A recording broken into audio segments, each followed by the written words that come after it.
Joining us, the Assistant Commissioner for the Surrey RCMP, Dwayne McDonald. Thanks for being here. Thank you. And powerful timing, given the open letter to the residents, given all the concerns surrounding safety, gang violence, the homicides that have been happening. And one thing that stood out from the letter I'm looking at that you wrote, this is not who we are as a city.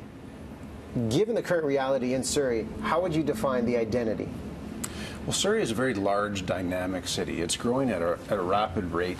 In fact, in a few years, it's going to outpace Vancouver in terms of population. 25% of our population are youth. So we have just a really dynamic setting in Surrey. It's 4 times larger in landmass than Vancouver. We've got the largest school district in the province. So we have a lot of compassionate, caring, energetic, dedicated residents. In fact, the majority of our residents are law-abiding. And so when you have the actions of a few kind of impact the narrative and take it to the negative, it's disturbing and disappointing. You talk about the majority of Surrey citizens being law-abiding citizens, but unfortunately, because of the widespread gun violence in your city, there is a widespread spirit of fear amongst people who have no connections to gangs or, you know, other things like that. So, do these residents that are law-abiding have good reason to be afraid? Well, it's funny, and I know that in light of recent events, the message may not resonate with viewers. But one of the reasons for that letter is that, you know, Surrey, by and large, is a safe city. In terms of our size compared with other metropolitan areas, we have a very similar crime rate, which in fact has been decreasing in recent years. But when you have incidents of violence like this and homicide, especially the latest that have occurred, it triggers fear in a community. And that's why, with the letter, we wanted to say, listen, we as your police department take this as our utmost concern. Your safety is priority number 1, and we've got it. We're throwing everything we have at it. We're working with all of our partners, and we're going to take care of you. Fear aside, should residents be changing the way they live their daily lives? No, I don't think so. One thing I would encourage residents to do is, one, if you see something suspicious, by all means call us. There's so often times when incidents like this happen that we hear later, oh, well, we did notice a suspicious vehicle in the area the last few days, or we noticed this, but no one ever actually picked up the phone to let the police know. So please call us. But secondly, get involved. We have an incredible amount of community engagement groups that we run as a police department as a whole, that when we have an involved community with the police department, together we can make the community that much safer. How do we break the cycle?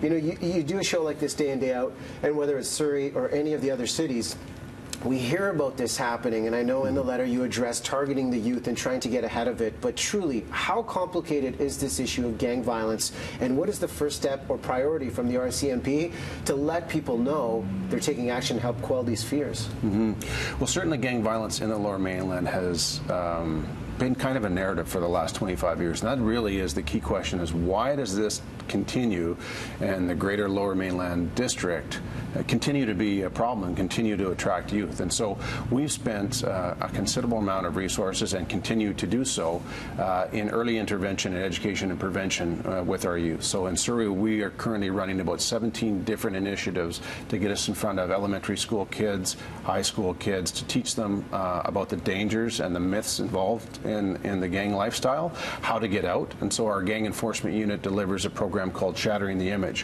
which does just that and says, listen, gang lifestyle ends up in one of 2 ways. You're either going to go to jail or you're going to get killed. And so we want to get in front of that. And I think in the long term, by impacting youth, providing them positive mentorship roles, showing them how to get out, helping their parents, directing them towards resources, especially when they're high-risk youth, to help them navigate that complicated landscape, I think we will be successful.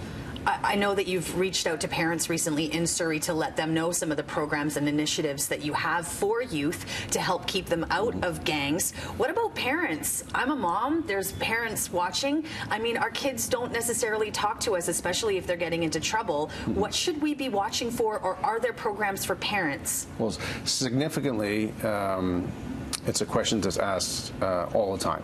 But I would say that if you have a teenager or a youth that suddenly has new friends and they're staying out at irregular hours and they have a source of income that they shouldn't have, or they're driving fancy cars, or they have multiple cell phones, those are all indicators that they may be involved in criminal activity. And we have in Surrey a parent helpline, which is 604-599-7800, that if you have any concerns about your kids, please call us and we will direct you to the services to help.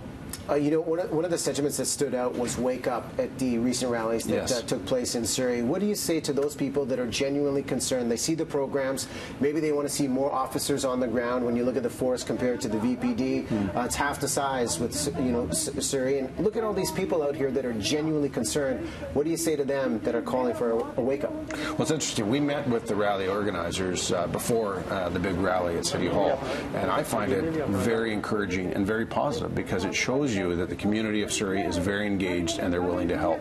And so, again, when I talk of partnerships, that's what we do moving forward, is to partner with members of the community, because really the issue of gang violence isn't just a law enforcement issue, it's a community issue. There's several factors that come into play that can be combated, for lack of a better term, by parents, by members of the community, by the school system. So I find it very encouraging. Thank you so much for joining us on Breakfast Television this morning. Surrey's Top Cop, obviously a conversation that's going to continue over the summer and over the long weekend as we kickstart things for your Friday. BT continues after this.